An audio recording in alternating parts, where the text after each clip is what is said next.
गुजारते थे।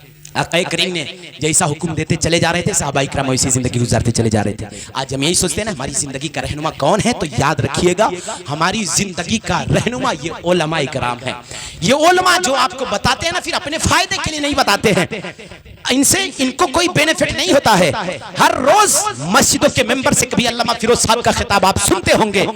अल्लामा साहब मेंबर रसूल से हर हफ्ते में खड़े होकर यही चाहते हैं कि आपका बेटा दीनदार हो जाए, यही चाहते हैं कि आपका बेटा कुरान पढ़ने वाला हो जाए, यही चाहते हैं कि आपका बेटा नमाजी हो जाए। मैं पूछना चाहूंगा, क्या मौलाना साहब ये बताने से आपको कुछ फायदा होता है? कोई उठ करके 100 रुपया देता है? क्या कोई उठ करके आपको 500 रुपया देता है कि आपने मेरे बेटे को अच्छा रास्ता बताया है? कोई नहीं देता है। बल्कि 5 मिनट अगर तकरीर लंबी हो जाए हजरत की ना, तो आधे लोगों की नजर घड़ी पे हो जाती है, कब मौलाना खत्म करेगा, कब मौलाना की तकरीर खत्म होगी। लेकिन कोई ये नहीं सोचता है कि आखिर ये मौलाना मेंबर रसूल पर खड़े होकर क्या पैगाम दे रहा है। तो कभी दिल से सुनना, इनके दिल से आवाज आएगी, आपके बेटे को जन्नती होना देखना चाहते हैं, आपके मुआशरे को जन्नती बनाना चाहते हैं, आपके नस्लों को जन्नती बनाना चाहते हैं। लेकिन आपने उलमा इकराम की भी कदर ना की है। उलमा को हम गाली देते रह गए, उलमा को चाय के अड्डे पर बैठकर बुराई करते रह गए, हम मौलाना को तौहीन करते रह गए, हम मौलाना की शिकायतें करते रह गए। लेकिन साहिब याद रखिएगा, ये मौलाना आपकी ताने सुनकर, आपकी गालियां सुन करके,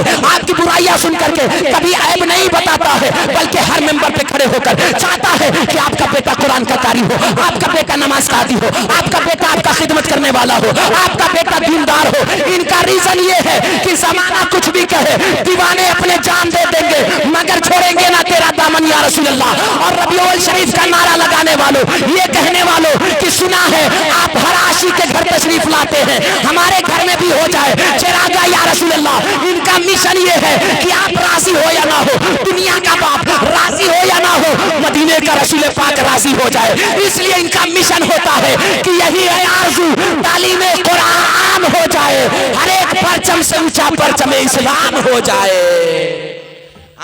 इनका दूसरा कोई फायदा नहीं है, बस यही चाहते हैं कि यही है आरज़ू, तालीम कुरान आम हो जाए, हर एक परचम से ऊंचा परचम इस्लाम हो जाए। लेकिन मुआशरे में कितने % लोग हैं जो अपने बच्चे को कुरान पढ़ाना सिखा रहे हैं? याद रखिएगा, जब आप मर करके जाइएगा ना, तो बड़े बड़े इंजीनियर, प्रोफेसर, डॉक्टर सारी चीजें बनाइए।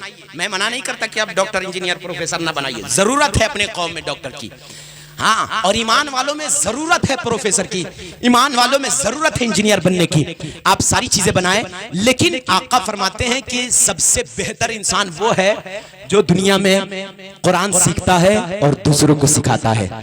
पता चला एक इंजीनियर को भी जिंदगी गुजारने का तरीका उस वक्त तक नहीं आएगा जब तक मुकद्दस अल्लाह की किताब मुस्तफा के सीने पे नाजिल होने वाली किताब को नहीं पढ़ लेगा।